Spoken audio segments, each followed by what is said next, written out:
목요일 아침에 우리 성안의 식구들을 만납니다. 정말 소중한 만남은 언제나 행복이 있습니다.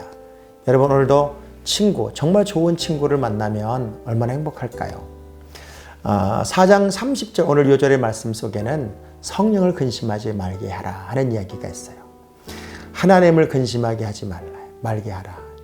또 어떻게 보면 우리 자녀들이 부모에게 근심거리만 되지 않아도 얼마나 큰 행복이 되겠어요. 얼마나 큰 감사가 되겠어요.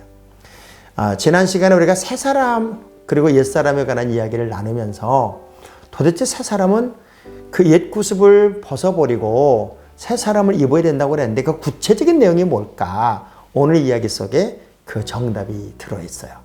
새 사람은 최소한 이렇게 살아야 된다는 거예요. 많은 사람들이 나 어떻게 살아야 진짜 그리스도인인 거예요? 어떻게 살아야 잘 살았다는 소문이 들어요? 어떻게 살아야 상급이 있는 거예요? 이런 궁금증을 말할 수 있겠지만 여기 아주 구체화된 말씀 속에 보면은 제가 오늘 8가지로 구분을 했는데요. 첫째가 뭐냐면 이웃하고 서로 간에 참된 말을 하기 위해서는 가장 중요한 것 거짓말을 버리라는 거예요. 야, 우리는 하루에도 얼마나 많은 거짓말을 할까요? 때로는 선의 거짓말, 때로는 악의 거짓말. 툭툭툭 내뱉는 말들 속에는 거짓이 참 많이 있다. 이 거짓을 버린다는 게 참 어려운 숙제인 것 같아요. 왜냐하면 안 예쁜데도 자꾸 예뻐지고 싶고 예쁘다는 소리 듣고 싶고 남이 조금이라도 내 자존심을 건드리면 아닌 척하지만 되게 기분 나빠하는 게 내면 속에 다 있단 말이죠. 이 가식, 거짓을 버리는 게 새 사람의 첫 번째 출발이었다는 게 놀랍지 않아요? 그리고 두 번째는 분을 내어도 하루를 넘기지 말아라. 제가 자주 그런 얘기를 해요. 예수 믿는 사람들은 열받지 말고 불을 받아야 된다. 혹시 오늘 출근한 남편 앞에 서로 간에 말다툼이 있었다면 오늘 하루 넘기지 말고 누군가가 지혜롭게 풀어내는 은혜가 있어야 되고요. 오늘 목사님 묵상을 통해서 하루 넘기지 말라고 해서 내가 그냥 다 넘기기로 했어요 라고 한마디만 해주면 얼마나 가정이 평안하겠어요. 세 번째는 그래서 이 모든 것들을 다 통틀어 중간쯤에 있는 단어가 뭐냐면 마귀에게 틈을 주지 말래요. 마귀는 틈새를 노려요. 그 틈을 막 치고 들어오는 거죠. 그래서 믿음의 사람들은 절대 틈을 보이면 안 되는데 그 틈이 뭐예요? 거짓말하는 거예요.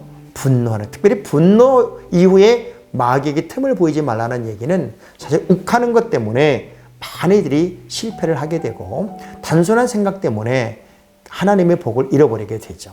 에서가 팥죽 한 그릇에 장자물물을 파는 것도 사실은 순간의 판단의 착오였거든요. 우리가 살아가는 동안에 틈을 보인다는 것은 마귀가 박수치는 일이거든요. 네 번째는 뭐였냐면 도둑질 하던 사람들은 도둑질 하지 말고 구제해라. 이게 뭐든 물질적인 도둑뿐만 아니라 우리가 하나님의 시간을 도둑질하거나 하나님의 것을 도둑질하거나 또는 그리스도인의 삶에서 아름다운 실천의 삶을 계속하지 못하는 것도 하나님의 사람답지 못한 삶을 사는 거니까 우리의 시간을 도둑질하는 건 똑같은 거잖아요. 그래서 이제는 구제하라. 사실 베풀어라. 남의 것을 빼앗으려고 하지 말고 나누는 삶을 살아야 된다. 그리고 다섯 번째가 더러운 말은 입 밖에도 내지 마라.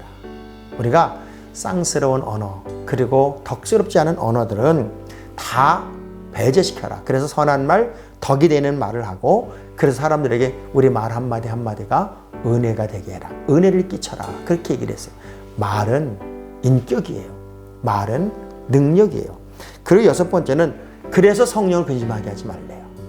그리고 악독, 노함, 분냄, 떠드는 것, 비방 이런 모든 악의를 버리고 마지막 여덟 번째 친절하고 불쌍히 여기고 서로 용서하는데 어떻게 하는 거냐? 주님이 우리를 용서한 것처럼 용서하라. 이 모든 것들이 사람과의 관계성 속에 일어나는 일들이에요. 우리가 수많은 사람을 만나게 될 텐데 그 만남 속에서 어떤 모습을 보이고 있느냐가 바로 여러분은 새 사람인가 아니면 옛 사람인가가 구분되겠죠. 지금 새 사람으로 살고 있죠. 그리고 새로움에 끝없이 도전하고 있겠죠. 이제 우리가 코로나 이후 여러분이 새로움에 멋지게 도전하는 하나님의 명품 자녀가 꼭 되어야 됩니다. 말, 행동, 여러분은 정말 새 사람입니다.